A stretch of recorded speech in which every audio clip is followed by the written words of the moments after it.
안녕하세요. 박민수 원장입니다. 최근에 많은 환자분들을 보다 보면 질병이나 기능의 저하에 근저에 근감소증이 있는 경우가 굉장히 많습니다. 그래서 오늘은 그 중요한 근감소증을 해결하는 데 있어서 복잡하지 않게 딱 두 가지만 실천해 보셔도 좋아요 라는 주제로 말씀을 드리려고 합니다. 근감소증은 근육의 크기, 근육의 강도, 근육의 기능이 점차적으로 감소하는 상태를 의미하죠. 일반적으로 나이가 들면서 발생하는 생리적인 변화이지만 개인차가 굉장히 큽니다. 40대 같은 70대의 근육이 있는가 하면 70대 같은 40대의 근육도 있습니다.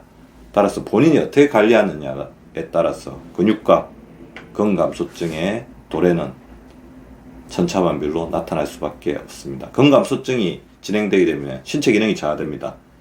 일상생활의 수행 능력이 저하되고 균형을 잡거나 걷거나 계단 오르기 등의 일상적인 동작이 점점 떨어지다가 어느 순간에 어려워질 수가 있습니다. 근육은 에너지 소비의 주요 원천이죠. 근감소증은 기초 대사율을 감소시키고 당뇨병, 비만, 대사증후 같은 대사 이상의 발생 위험을 증가시킵니다. 근감소증으로 인해서 뼈에 대한 건강한 자극이 줄어들고 스트레스가 증가하면서 고유다공증과 같은 뼈 건강 저하의 위험성을 증가시킬 수 있습니다. 이처럼 근감소증은 비만과 더불어서 우리 모든 병의 근저에 깔려있는 가장 중요한 선행인자 중에 하나라고 볼 수가 있고요. 최근에 고령화가 진행이 되면서 이 근감소증은 아무래도 굉장히 주목을 받을 수밖에 없습니다. 우리가 건강할 때 근육의 양, 근력을 얼마나 높여 넣느냐가 나중에 위기상황이 왔을 때 나이가 들면서 점점 근감소의 위험이 심해지고 있을 때 그것을 방어하는 능력의 차이를 나타내게 되는 거죠. 근감소증을 막기 위해서 그렇다면 첫 번째 지켜야 될 호르몬 바로 인슐린 호르몬입니다. 인슐린은 췌장에서 분비되며 혈액 중의 포당 농도를 조절하고 세포의 포당 흡수를 조절하는 그런 역할을 하는 호르몬입니다. 근육세포는 인슐린 수용체를 가지고 있죠. 이 수용체는 인슐린의 신호에 반응하여 근육 내에 포도당 수용체인 글루트포를 활성화시킵니다.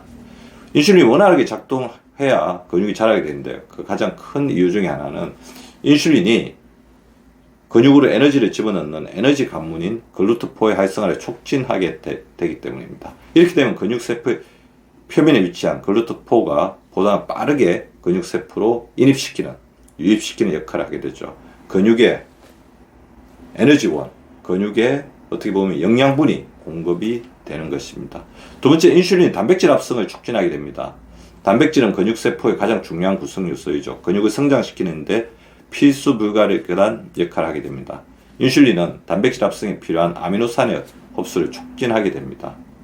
따라서 결론적으로 말씀드리게 되면 인슐린의 기능이 좋아야 근육으로 포당이 잘 유입되어서 우리가 필요할 때 포당을 꺼내 써서 에너지원으로 쓰게 되죠. 따라서 근육이 부족하신 분들이 혈당 조절이 안 되는 거죠. 인슐린 믿고 맡길 수 있는 창구가 없다는 거죠. 더불어 인슐린의 기능이 떨어져서 근육 안에 에너지를 잘 넣지 못하게 되면 나중에 근육에 있는 단백질을 분해해서 사용하기 때문에 근감소증이 발생하기가 굉장히 쉬운 것입니다. 자, 그렇다면 인슐린에게 보다 더 좋은 능력을 발휘할 수 있도록 할 수 있는 가장 좋은 방법은 인슐린을 우리가 아껴주는 거죠. 아껴주는 식사법은 우리 구독자분들도 잘 알고 계실 겁니다. 바로 거꾸로 식사법이죠. 거꾸로 식사법은 식사 순서를 우리 한국 사람들이 하고 있는 밥 한 번, 반찬 한 번, 밥 한 번, 반찬 한 번인 정통적인 방식과는 다르게 바꾼 식사법이죠. 일반적으로 우리가 탄수화물을 먼저 먹던 식사법에서 탈피해서 채소와 단백질을 먼저 섭취하는 것입니다. 어떻게 먹느냐? 채소 한 번, 단백질 한 번, 밥 한 번. 채소 한 번, 단백질 한 번, 밥 한 번. 이런 식으로 채소와 단백질을 2, 밥을 1로 하면서 채소와 단백질의 섭취를 늘리고 탄수화물 섭취를 줄여주는 그런 어떤 현대화된 어떤 건강 환경에 맞는 식사법이라고 할 수 있습니다. 거꾸로 식사법은 섭취하는 탄수화물의 양을 줄일 뿐만 아니라 인슐린이 쉴 수 있는 휴식 시간을 늘려주게 되죠. 인슐린에게 휴식을 주는 것입니다. 당뇨를 조절하는 사람뿐만 아니라 근육을 늘리려는 모든 분들이 거꾸로 식사법을 해야 하는 이유입니다. 더불어 거꾸로 식사법은 근육 성장에 가장 중요한 파트너가 있습니다. 바로 유산균이거든요. 유산균에게 힘을 줄 수 있습니다.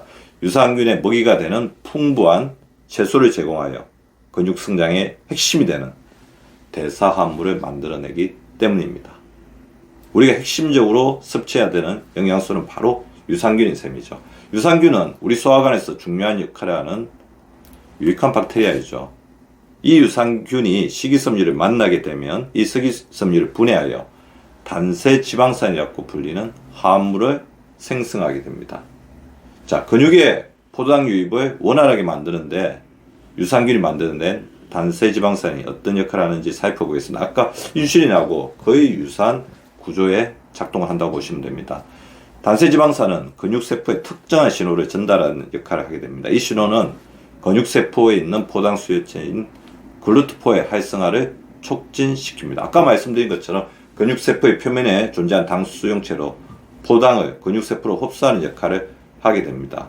유산균이 생성하는 단세지방산은 이 부분을 더욱더 촉진시키고 원활하게 하는 역할을 하게 되는 거죠.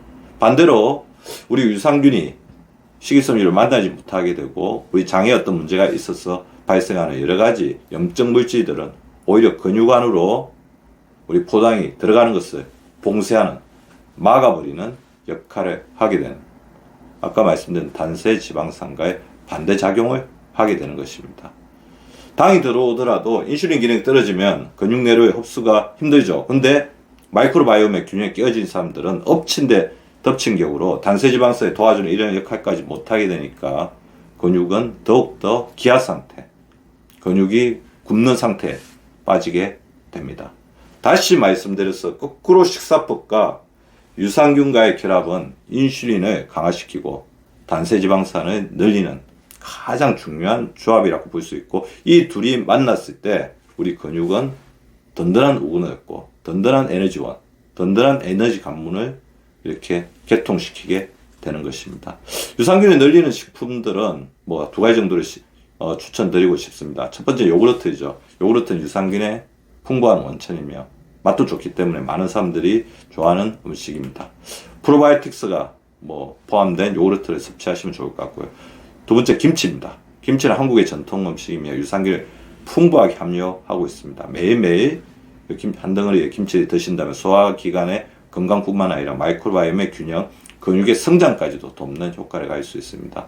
그리고 자기에게 맞는 유산균을 신중하게 골라서 건강기능식품으로서 섭취하는 것도 도움이 될 수가 있을 것입니다. 인슐린 호르몬을 지키는 거꾸로 식사법과 단세지방산을 만들어내는 유산균의 규칙적인 섭취를 통해 근육을 지키는 우리 구독자분들 되시기를 바라면서 오늘의 강의를 마치도록 하겠습니다. 감사합니다.